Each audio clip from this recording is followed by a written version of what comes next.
Hi, I'm Erwin Haas.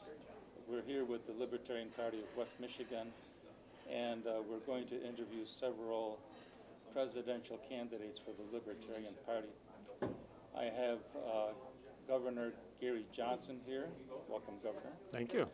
And want to talk about some features of your candidacy. And I've reviewed all of your background noise. Could you give us some sort of a brief bio and tell us basically why and how you're going to run a campaign as a libertarian? Well, so I've been an entrepreneur my entire life, and I did get to serve as a two-term governor of New Mexico from 1995 through 2002. I thought that my term as governor was very successful, and that was from the standpoint of really maintaining civil liberties and from the standpoint of balancing the checkbook. I may have had the distinction of vetoing more legislation than the other 49 governors in the country combined.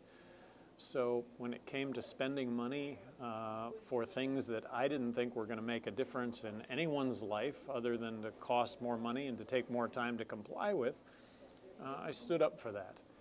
And then from a civil liberties standpoint, I think that our civil liberties continue to be eroded in this country and that somebody needs to stand up for them. And New Mexico is a poor state, and it's remarkable that you managed to pinch the budget and keep services going, I think, to a fairly reasonable extent.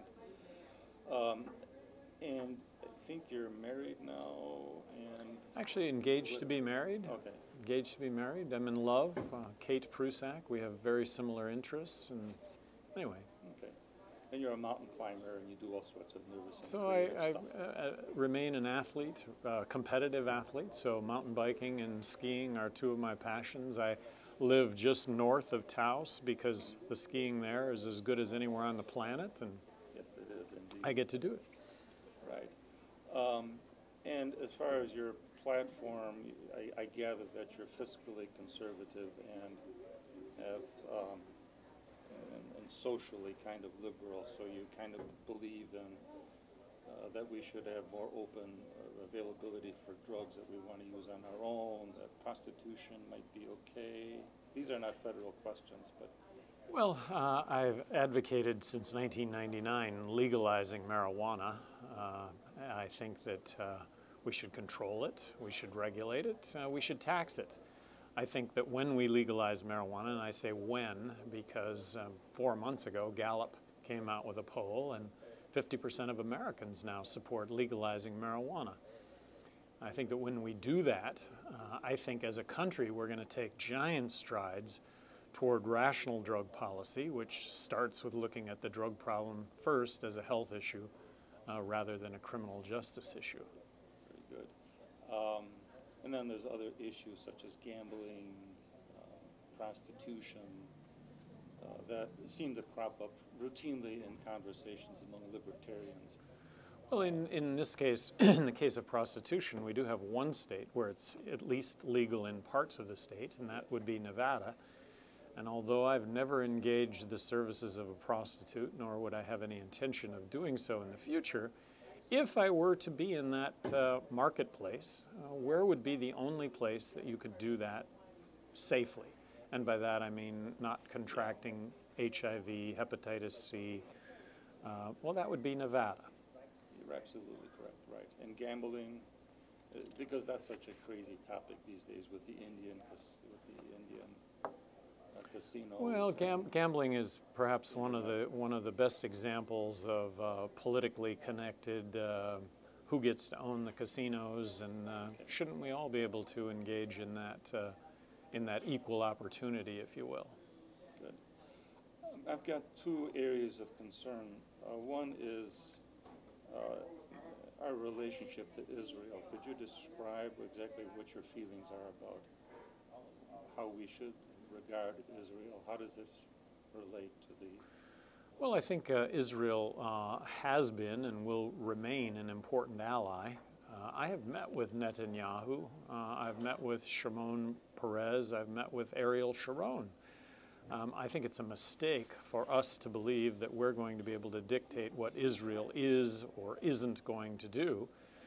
If I were president of the United States right now, when it comes to Iran, based on what I know about Iran, which is that there's not a military threat, I would not want Israel attacking Iran. But if in fact Iran does become a military threat, and we should be vigilant toward that, is it better to have Israel address this or us? And again, if it's not a military threat, I would be using all the power that I had as President of the United States to not see Israel attack Iran. What should be, how about foreign aid to any of these countries? You know, I'm opposed to foreign aid completely. The notion that we're borrowing and printing money to the tune of 43 cents out of every dollar that we spend, and then we're turning around and giving it to other countries, to me, that's just crazy. Now, I do distinguish the difference between foreign aid and military alliances. One of the promises that I'm making as President of the United States is to submit a balanced budget to Congress in the year 2013. In that balanced budget, I outline a 43% reduction in military spending. I think it's key. I think the biggest threat to our national defense is the fact that we're bankrupt. And so in the context of reducing military spending by 43%, I think other nations need to pick up the tab for what we've been picking up ever since World War II, that we should be vigilant to what may be military threats. I do not see any military threats from anywhere on the planet, but we should be vigilant toward that. But other nations need to pick up the slack. So that means fairly decent intelligence services. Well, when it comes to a 43% reduction in military spending, you're talking about reducing nuclear warheads from 2,300 down to 500. You're talking about our footprint, our military footprint on the globe, reducing that by 43%. You're talking about getting out of all the conflicts that we're currently involved, which I advocate. You're talking about military personnel in uniform and the support staff that goes along with that. You're talking about research and development, and you're talking about intelligence. And should we be present in 100 different countries? Well, that's that military footprint that we have that needs to be reduced by 43%.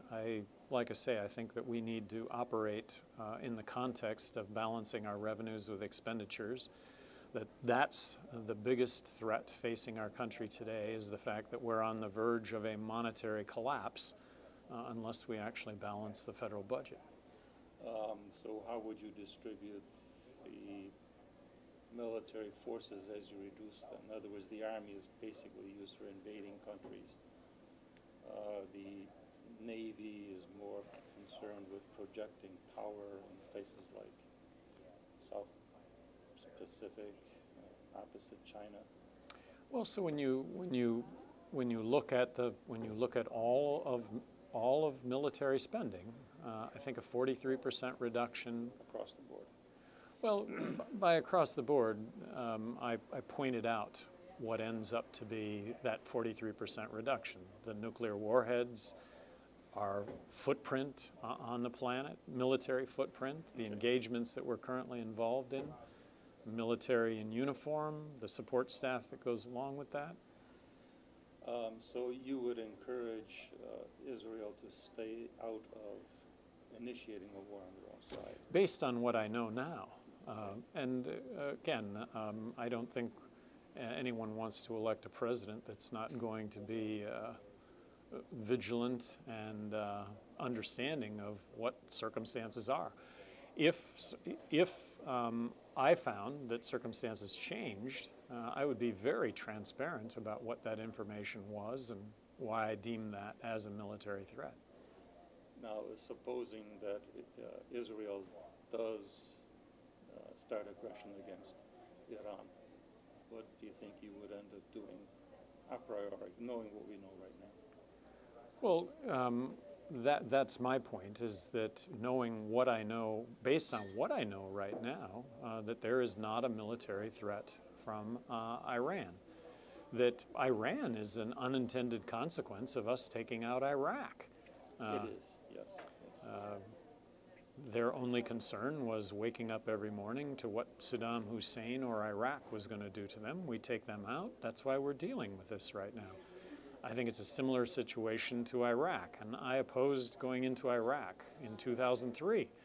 We don't need to do this. I don't think there are weapons of mass destruction. If there are, I think we have the military surveillance capability to see it, and if it happens, we can go in and deal with it. I thought that if we went into Iraq, where we were going to find ourselves in a civil war to which there would be no end. Afghanistan, I thought, was initially warranted, and that after having been in Afghanistan for 6 months, we wiped out Al-Qaeda. Well, that was 11 years ago now. We need to get out of Afghanistan now. So I think that if I can summarize what you're saying about Israel, is that we have some interests there, but they're not really friends of ours. That Israel's not friends of ours? I think Israel is a friend, yes. So we have to support these guys in the sense of...